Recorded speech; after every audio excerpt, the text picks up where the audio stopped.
How to add a Visa card to Uber Eats account. Let's get started. Launch your Uber Eats app. Make sure you have already logged into your account. You'll land to the home page. Now at the bottom, you're going to find different options. Click on the option of account. Once you're in the account page, here you're going to see the option of wallet. Click on it. Now go ahead and click on the option of add payment method. Different options will appear. Click on the option of credit or debit card. Now from here, you can easily add a Visa gift card.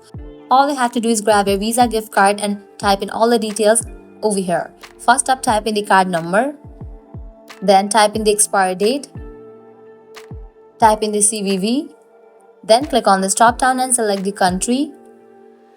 If you have nickname, you can type in over here. And after you provide all the details, click on save. With that, your Visa gift card will be added to Uber Eats account. So this way you can easily update your payment method and add Visa gift card. So that's the wrap for this video. At the end, if you guys find this video helpful, don't forget to like, share and subscribe to our channel. Thanks for watching.